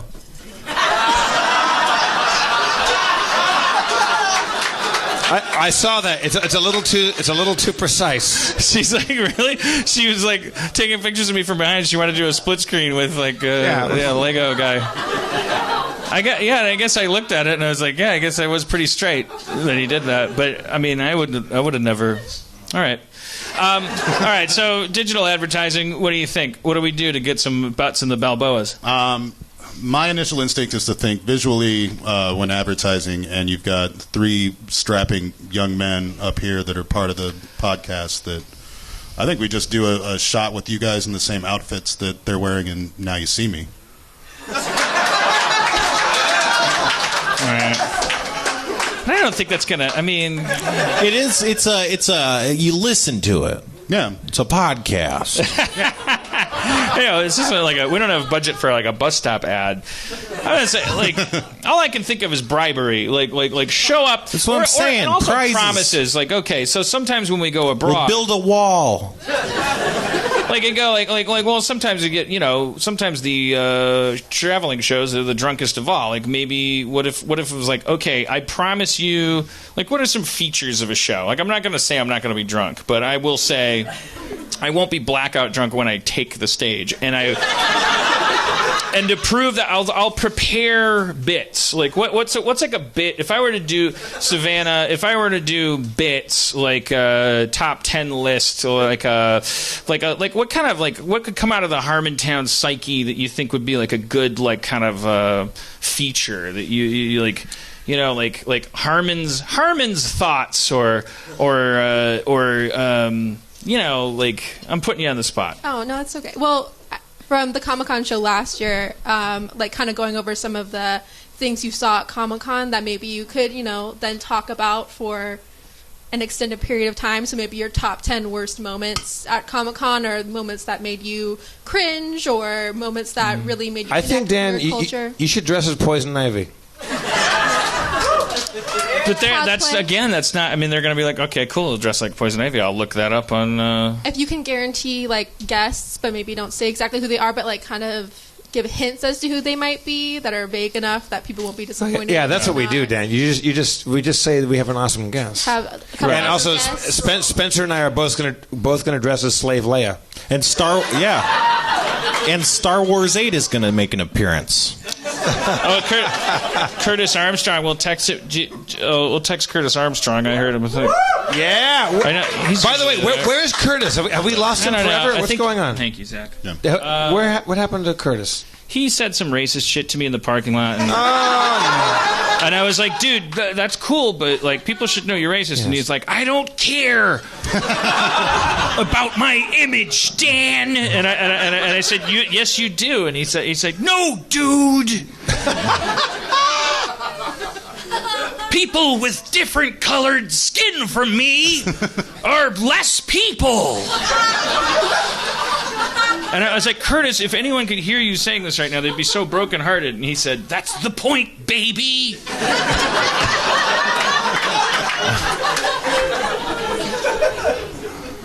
That guy and Christopher Walken sound the exact same. All right, wait, Curtis Armstrong. I think I only have... Zach, do you have any impressions? Like at a party, who can you break out as an impression? Hasn't been on the show. I mean, I can do a slight walk-in, but give me a slight walk-in.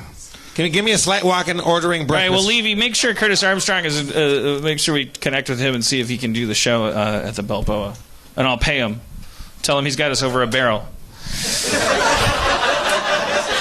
And then if you come to the Balboa show, which you shouldn't. Guaranteed photograph and parking lot HJs. I won't. I never really do this except at this show anyway. But it's like when we go out of town, I've been entering a phase where I'm kind of like, I don't want to do the thing. So guaranteed for sure. No matter how many of you show up at the Balboa, if you paid to get in, then part of that price is you're guaranteed. We'll have to figure out where to go. Possibly, maybe they'll need the theater. But I'll do a whole line thing or tacos. Figure out how you get a picture. You get a picture. It sounds presumptive. Try to understand. I'm a writer, so it sounds weird to try to sell that, because it's like it's a thing. But that would be that to me is like a basic thing. Like, oh, it's $24. We're driving to San Diego. I'm definitely going to get a photograph for sure in good lighting. Why are you shaking your head, Steve? Oh, because it's 1,000 people, and it'll take technically until Monday to do it. Well, I've done it. I've done it before. Say you're gonna debut the Justice League trailer, and make a fake Justice League trailer, and I could show something. Write that down. Like, maybe I could bring like a Rick and Morty clip, like in secret. Yeah. Because it's right before we drop all the Harmon Quest episodes, let's just show all the Harmon Quest episodes. It'll be after. Even though CISO's not coming to that, and then they have no part of it. Comic-Con's after we drop Harmon Quest. Speaking of which, we just wrapped Harmon Quest. Yeah. 11 days. 11 days until you got to get CISO. All right, if you come to the Balboa Theater on July 22nd, I will be there on stage. Do you think they have like airplay like capability? Like, do you think we could get them to do like a projection thing? All right. No, we can. We'll look into this. No, we'll do that. I will. I'll write a special Comic-Con episode of Rick and Morty. Live. No, it should be more. I was like I'll write the Community movie like or like the first act of it. Right. I'll get as much through it as I can while you watch. I'll start like you'll just see the final drafts up on the screen. Yeah, like fade in, and like I'll start writing the Community movie until the show starts. Yeah. And I will. Yeah, I like that. And then prizes. And then there'll be prizes, and Spencer's going to dress as Poison Ivy. Savannah's going to be there, like doing like a Cirque du Soleil thing. She'll do her aerial ribbon act. It's amazing. You have to see it. All right. Well, thanks to our PR department, Savannah, Zach and Savannah, everybody. All right. Thank you. Thank you. Thank you. Thank you. What a great generation, Jeff. Thanks, Zach. You know, they say these millennials that they're pieces of shit.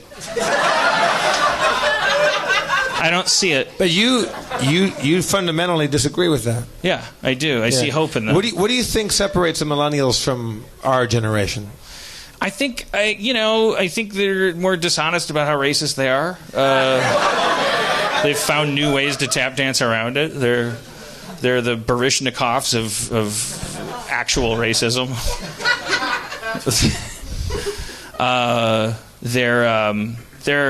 They come to the table more Apple compatible for sure. That's always good. I don't think they're worried about Y2K as much as my generation did. Do you want to come up here? Yeah. No, you can't say. Okay. All right.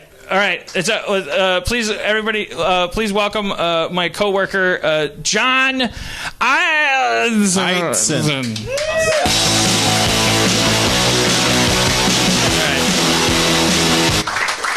Is it just Eitzen? It's Edson, actually. Where's the I? It's silent. Yeah. All right, your last name is Eidson. Mm-hmm. Where's your buddy? Well, he's off in Tahoe for 4th of July, so he's going to be very sad that he wasn't here. John, whose name I just learned isn't his partner's name, Nick. You're really selling that I'm a coworker here. Yeah. We sold a idea to FX called Happy City, which is going to be like it's like a Thomas the Tank Engine kind of thing, but it's like it's friends and they're hanging out. Yeah, it's a taxi and a helicopter and an ambulance and another taxi. Yeah. Yeah, and they hang out. They're millennial vehicles. I think they're sold on it already. Yeah. In the big city, Happy City, and it's hard to be in the Happy City, especially when like one of the characters, and I'm not going to spoil it. It's Tyler the taxi. You're not that happy. Oh shit! But really, we've been calling it Friends or Seinfeld without arms. Yeah. When we sold the show, I don't think we realized how hard it was going to be to write for characters that can't pick things up. You wouldn't believe how many fucking conversations we had. Like that is that's the thing. Like people don't understand. Like tonality in television is like this totally fractal, continuum-based thing. Like there is no like is it gonna be like funny like Chappelle Show, or is it gonna be funny like Larry Sanders? It's like no, it's like you there's questions that you don't know, that you don't have the answers to until you ask them. Like for instance on Rick and Morty, the whole big decision we had to make when we were writing the pilot for Rick and Morty, Justin and I, we had to have like a 3-hour conversation, and the end of it all was just saying, look, I don't know how to define the rules of the universe, but we're just going to say if a kid comes through a portal into his high school cafeteria, it doesn't change his social status within the high school. It's more like he came in on a skateboard. Like he came in through the portal, but he fell down. Like the cute girl that he has a crush on says, "Did you just come through a portal? Like, did you just do that?" But she doesn't mean like, "Is there a God?" Like and are you the Messiah? And does this change everything? It's not even like pulling up in a Ferrari in the 80s. It's like it's just like so you make these decisions. So we had to make the decision that these are cars and helicopters and fire trucks and shit, and everything's alive, but they have to have apartments, and but the apartments also have to have personalities. Yeah. So yeah, if you come to this show with questions about internal logic, you're purposely fucked. Yeah, leave your logic at the door. Yeah, but Donnie the door. Like are other things than humans and vehicles alive? Like, yeah, the whole city is alive. It's kind of there's people. Yeah, but we kind of see the people like flies or horses see flies and just kind of brushing them off. Yeah, so like taxis like take them and dump them off, or like but if your friend's an ambulance and then he's like, hey Tyler, do you want some people? Yeah, I do. That's my job. And then like he pulls up and like throws some people from the ambulance into the taxi. But then your boss will yell at you about that later because you're not supposed to do that. Like an ambulance is supposed to take the people to the hospital. You're not supposed to just because you're a taxi take people out of an ambulance. And the hospital also being a character. Do the cars? Let's say it's just two cars hanging out, like the best friends. Do they go out to a restaurant and sit at a car restaurant? Yes. But it's not a car restaurant. It's just a restaurant. They're not drinking motor oil. They're eating pancakes and floating drinks to their faces. How are they seated? Like, are they seated like they just pull up to the table. Okay. but then if there's like we had a long time because like if somebody's talking and it's like clear, like if there's a subplot about like, well, I think that person might be gay but they're not admitting it yet, and then these two people have been talking about it, but this person says something that this car and the helicopter's like saying something, but then you pan over to the other taxi and they don't have arms, so there's just a knife and fork floating in front of them, but their eyes are going. All right, which is a universal language. Yeah, it's like, but they don't have arms, so it's just a knife and fork floating. But they're going. Ugh. So when you Somebody's say the cars gay. have apartments, is there like a shot of a car just laying in bed, like wondering what he's doing with his life? If he's sick, if a car is sick, is he in bed? We haven't. I guess so. I feel like we're gonna have to get back to you on that one. Because the alternative would be that he's at Jiffy Lube, and it's dumb. Yeah. Like once you start Yankovicing it, you're fucked.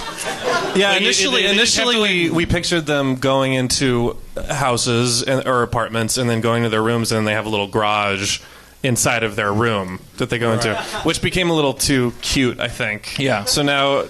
I was saying for a while, well, when they hang out, they should just be at an intersection. Like, yeah. But then it's like, well, how many episodes of this are we going to do? And how much of a 25-year-old's life is about cohabitation and about landlord conflict and about property value? And like, aren't they going to get texts? And like, and for a while I was like, well, maybe they don't get texts. Let's rise above it. And like, but I was like, there's no fucking way. Like, so the cars just have phones that'll just float out in front of them, and then they text each other, and they live in apartments. If the cars, let's say, like one of your main characters is a car and goes to would they go to a rock concert? And if they go to the rock concert, would it all just be cars? Would there be people there too, or just cars? There would be people, like if you squint or freeze frame, there will be people climbing all over the place. Because like there is a plane of the universe where this show is actually about the people who don't understand why their cars are doing all this. But we had a long time where I was saying, oh, you have to hold it up to both realities, where every episode, if you watch every frame, you like everything makes sense in some weird way that like the way that we're controlled by brain chemicals. So I was like, why did that guy take a hatchet to his family? Well, like because he's schizophrenic, but also had a little bit, just a touch of Asperger's, and then it was Tuesday, and so, but the truth is like some forensic files. There's just like it's like how much what is the difference between free will and destiny? And we don't really know. We just feel like we're making these choices. So why wouldn't these cars just feel like they're having these stories where they're like, "Fuck you, buddy," and then they drive away? but in the reality, on the people's side, if you look at it, you can see two tiny people that are like mad at each other as well, and like, but I think we let that go. Yeah, now it's just cars who go to a rock concert. Yeah. Probably. And there's people like just climbing all over the place. Maybe but we'll have the Easter egg of what the people are doing. But ultimately, I think it's kind of that, maybe the Team America thing of how do the cars play basketball? Let's figure it out. And how we haven't made it that yet, was the big so that's thing. going to be the next So the step. cars are playing basketball. What is the diameter of the basketball? Who made the basketball? These are like, no, it's just a car. It's proportionate to the car. So like, oh, if a person got out of that car, that'd be a giant basketball. No, it's a basketball for the cars. It's dribbling next to them. They have no arm. Deal with it. And the way we're dealing with it is we're going to have a live action mayor. We got. I think we should put out the call right now. We'd like it to be Michael Shannon, actor Michael Shannon. If anyone knows him.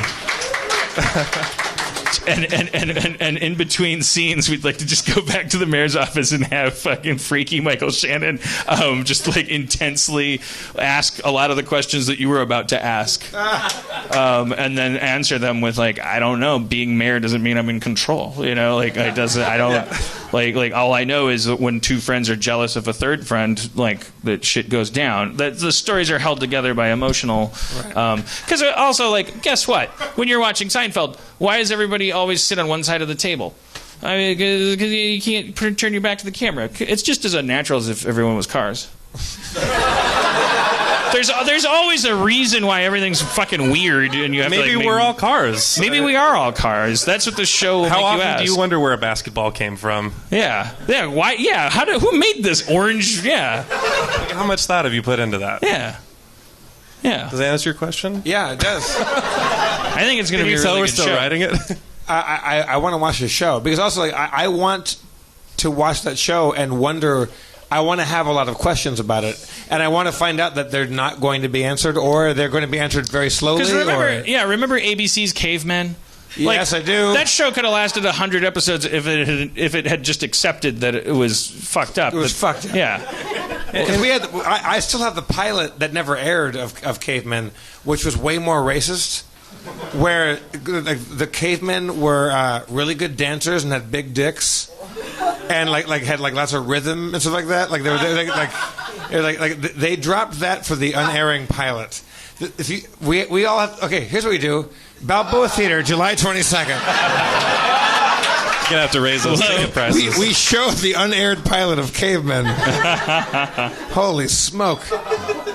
They asked me to audition for that one, and I declined. Even sadder than that, I know a lot of people that auditioned for Cavemen and didn't get the job. Well, Nick Kroll did, and he was really. That's how I met Nick Kroll. Is like. I found out he was like the smart caveman in Cavemen. He was like the one with the glasses. And I asked him 500 caveman questions. He answered every single one. It was the first time I'd ever met him, and I was like, that guy's cool, man. He did not like. Yeah, Cavemen's worth a look. It's worth watching. What was it? 4 episodes? How many did they make? I think like 4 aired. Yeah. They probably made 6. So it is fucking bonkers. Yeah. What year was this? I don't know. Wow. I think someone from the cast is here. 2006 sounds good. Yeah, that sounds about right. That sounds like the year. Yeah, it's fucking. I have it at my place. It's please come over and watch it with me. It's really good. All 1,000 people. You treat yourself. Find the pilot to Mr. Ed.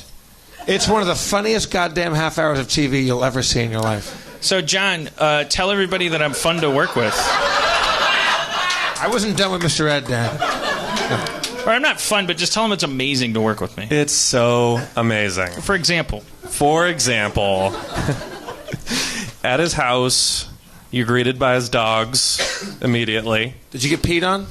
Just a little. Yeah. Just a little. Well, Harvey growls at me a lot. But he doesn't know what growl But he doesn't means. know what that means. He thinks it means play with me. And then sorry, I wasn't selling this well enough. No. Well, there is the Apple TV thing, like because I tried to put it up on the screen, and then the most embarrassing things pop up whenever Dan turns his Apple TV on. We've started taking photos to Dan shame of the Kelly Clarkson songs revealed. Yeah. Of last played.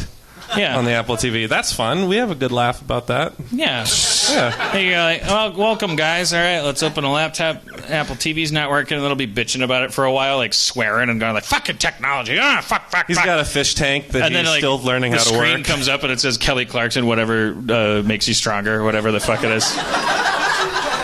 And it's like, as Nick pointed out, the progress indicator is 5 seconds before the end of the song, which means like it's like there's unmistakable. It's like there's nothing you could never no way you get out of it. Yeah, there's no. I got hacked. My account got hacked. Like, it's that. No, you listened to the song, you danced to it in your underwear, and then the doorbell rang. And how are the fish doing? Are the fish thriving? He has a hard time dealing with the light. That's okay now. Yeah. Oh, okay, good. Thank God for Golan. Yeah, Golan, the fish guy. He's important to the household.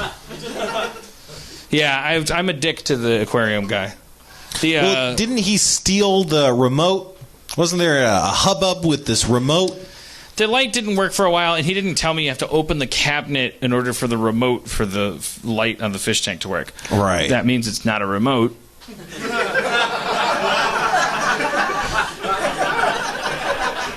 It's a detachable button pad. Because if you have to open the I mean, not that I needed it to be a remote. I'd love a button under the cabinet that like just turns the light on so you can see the fish. The fish have a light cycle, lets the fish live their natural life in a 2-foot tank. Like they go crazy, going like, why isn't it morning yet? Why is it nighttime? And so it goes around a cycle. But like the only time people are going to come over to my place and see the fish is there in their nighttime. So it's a black tank.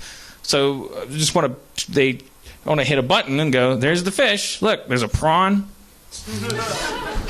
So I went back and forth with this guy, and I'm a huge dick. I read one of my texts when I was going through the divorce. I did this whole. It was like on a you were warpath. like quoting Edward Albee and. Well, while you were there, I said this was the most. I said because it was like the 5th time I asked about the remote not working for the light, and then I tagged it with a generic. If you ever want to just like be a dick that seems intellectual, I said I feel like I'm in an Edward Albee play. Which one? Who's turning the tank on? And then he was like, 1X. no, and he called me and he's like, just gonna open the door. It's not a good way to end the show. So it sounds like a lot of people are gonna watch on FX when we have our Happy City show. After they pick it up, after we turn in the script. No, we got some work to do. Sorry, I keep pushing the meetings where I have to do That's okay. pass on the script. We'll find something out. But John, what's your least favorite thing about working with Dan? What's the downside to working with Dan Harmon? His unavailability. Oh, because you want more of me. Yeah. Wait. That makes sense. No, that's Scarcity. I'm going to stick with that. Yeah. Now, you're a busy man. Mm-hmm. Very hard worker. Yeah. You guys are all lucky to be getting his time right now. Is that great? I fight you for it sometimes, I think. That's true. It's not a joke. You guys are delightful, by the way. I like these guys. Like they were YouTubers. Consummate good sports. These guys. Like they haven't. I so believe you. They haven't been in the It's TV true. world yet. So I'm like indoctrinating them into like, no, you just got to write a shitty script. It's like terrifying for you guys, but you guys are like fucking churning shit out. You're like, we did what you said. We don't like. You guys are doing shit that does not feel good for you to do because I asked you to do it, and you're getting punished for it. That's great. No. Well, I mean, to be honest, I mean, it's been awesome. I mean, we just got the absolute luck of getting to pitch Dan this idea that you liked enough to take out with us, and we've been learning so much from you. It's been awesome. And we watched Community from the beginning. We've watched all your stuff, so to be learning. If he's abusing you, just like blink twice.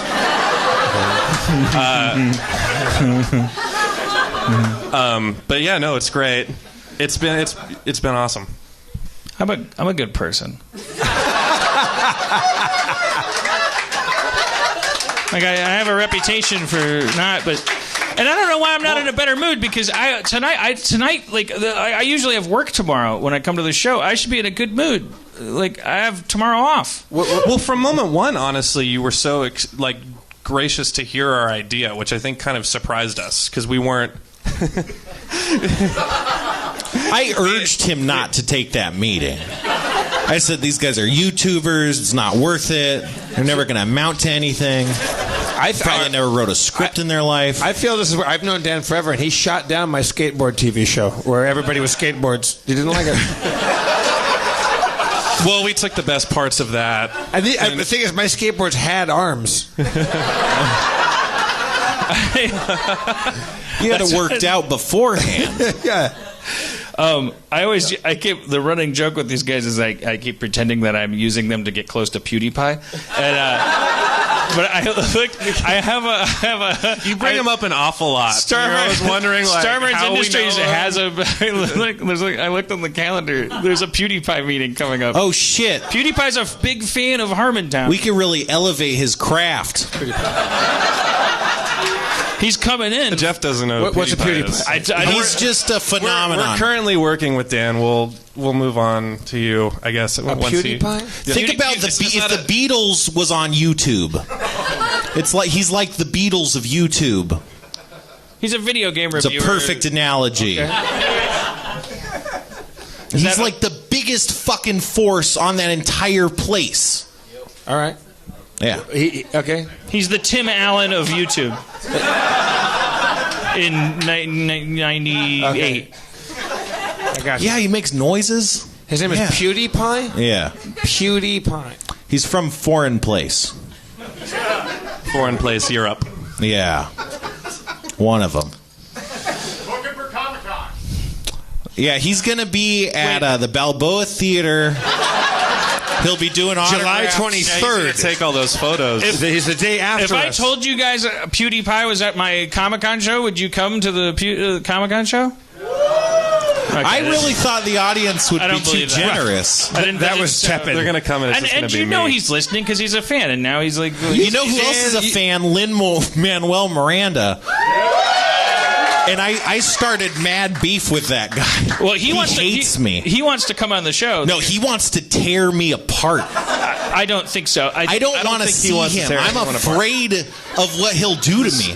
Well, I may... And not in a racist way. I may have to have him on the show because he wants to come on the show. No, it'd be amazing, but I think he really just wants to take me to task. Well, I guess it'd be worth it, right? It'd be worth it, yeah. What did you do to him? I said some not nice things about Hamilton, like, I don't get it. It's just rapping. And then someone was like, that's not very nice. I love @Lin-Manuel Miranda. And then he follows me because he's apparently a huge fan of Harmontown. Yeah. And he sees me tweet. And he gets real mad. I don't know. I don't know what happened. Well, maybe not real mad. I don't know. He gets so mad. He gets steamed. We should have him do a rap battle with Dan. Oh, no, I know. Yeah. I'm so sorry. Or is he too chicken? To come to the Balboa Theater. That's what we're trying to... On August 4th. Let's look into him too for the we gotta like that's our takeaway. A big A-list guest for the Balboa. Obviously. Yeah. Obviously. Let's do it. What's Felicia Day doing? She'll be at the Geek and Sundry Lounge.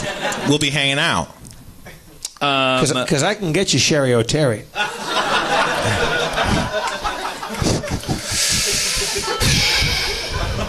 Well, what have we learned tonight? John? What have we learned tonight? Oh, man. A lot about the forensic files. Pubic hairs. I wonder if there's anything I left off of the... Did we learn everything we needed to know about pubic hairs? They travel or migrate. Okay. What about kid murder? They say How to do it. if you want to get away with a murder, the best way to do it is have a boat. Yeah. You got to have your own boat. Yeah. You can't borrow a boat because they go, oh, did you borrow a boat recently? They go, yeah. Then I think they're onto that now, though, because Yeah. now it's like if you murder, I mean, you can't have a boat that you just teleport to. So the docks just have cameras all over them. So if you get on the boat with somebody you don't like and you come back alone, that holds up in court. Have a boat. Own the security camera like system. Also, have a carpet business where you're constantly rolling up carpets and putting them on your boat. But you got to do that for like 4 years of rolling up carpets and putting them on your boat in the middle of the night. Carpeting. There's only one thing we didn't talk about tonight.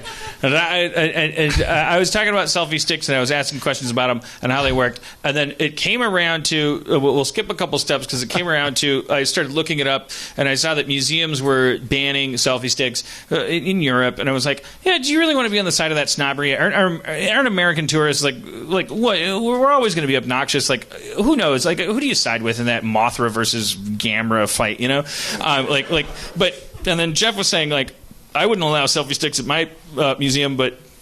And I was like, I know one reason why you shouldn't is because you could use them in like an elaborate like crown what do you call it, affair, like your selfie stick could easily, take it easy.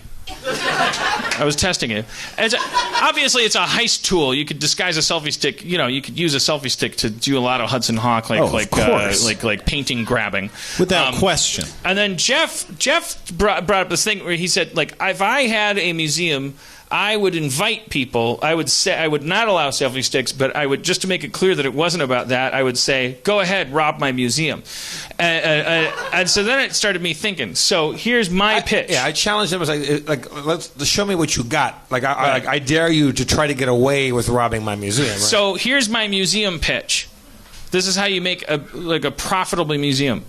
So you know how every museum has like a gift shop with like keychains and like Chinese finger traps and like fans and like lunchboxes. You know, like at the Getty, you go there, you get a Chinese finger trap. On the way out. So you take that shit, you put it on display in your museum. You fill the gift shop with incredibly expensive heist items. Oh, welcome to my teddy bear keychain museum. By the way, we encourage you to rob it while you're here. Can we interest you in a $5,000 can of laser spray? The spray you use to reveal where the lasers are? Would you like some night vision goggles for $48,000? Shouldn't the art there be expensive? Or are you saying they use that laser spray? No, the art there is people are constantly fucking stealing shit. They're dangling down on wire you sold them for $50,000 a foot, snatching your teddy bear that cost $3 to replace. I'm a genius. Wouldn't they take your expensive heist items and go to a museum that had expensive art? No, they wouldn't. Well, they have to buy them. What this place is he wants to turn a profit. All right. Wait, so you just have an expensive outlet for heist items. Yes, and by the way, this isn't for real burglars. I mean, they buy their shit wholesale from different people, and they rob real museums. This is a way for America, for the tourist to feel the joy of, I want to be a burglar. And like, our museum boasts, like, you steal what you want, you know, and then they go like, oh shit, and they buy like these spandex outfits, and they just like they walk out of there broke, and then they rob you for like a keychain. It's the carnival principle. It seems like a bad business model. All right, I'll keep making fucking Thomas the Tank Engine spoofs. I don't know what's going to get me rich faster. Yeah. All right. Well, make friends with PewDiePie, maybe. PewDiePie. We got to end the show. Yeah. Okay. All right. What you got, Dan? A song about PewDiePie.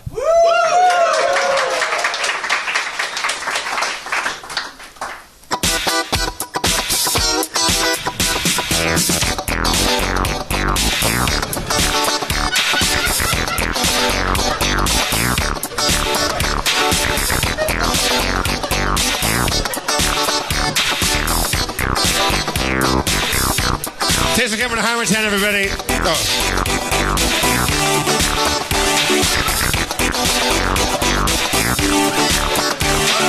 Day turns into week. Cheat, cheat, shoot, shoot. Put your body in the bucket, put your body down the chute. Days. Oh, shit, this is the bridge. Okay. All right, start it over. All right. Okay. All right, wipe your head. Wipe your head. These are the song lyrics to my song. Doop doop dop dop doop doop doop doop doop doop. When a song has lyrics, they go like this: chip chip chop chop chip chip chip chip chip chippity chop. Everybody wants a song to be better than it is, but you never know which one you'll get. Everybody needs a song to be good, but you might as well go eat a brick or a piece of wood. Everybody needs music to be good, but if you're listening, who's making music good? Take those earbuds out, grab a microphone, because the people making music are untalented and alone. Thank you for coming to Harmontown, everybody. Let's hear for John Edison. Savannah, Zach, Luke for bringing me booze, Spencer Crittenden, I'm Jeff Davis. Your mayor, Dan Harmon.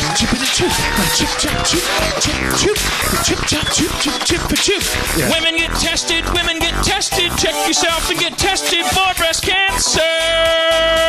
This song just became unhateable.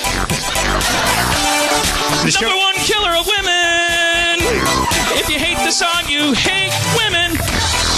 Men need to check themselves as well. Now this song just leveled up. Now you hate people if you hate this song. Check your balls, check your boobies. Cancer's gonna kill you if you don't like this song.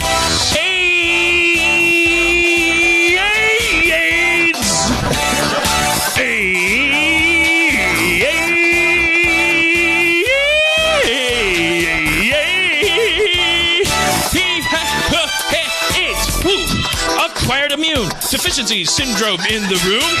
My name is Acquired Jones. Don't be here all alone. Gonna infect your white blood cells until they can't tell them from themselves. They're gonna attack more cells in turn your whole body and make it burn. Health instead of life.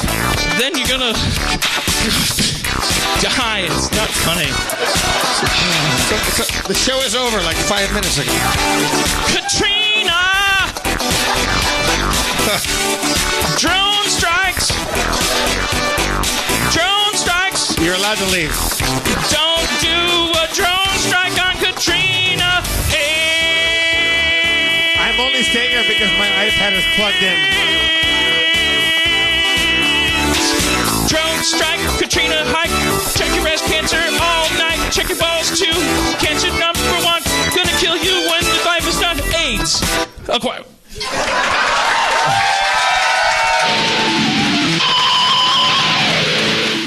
Did you get any of that? It's a good show.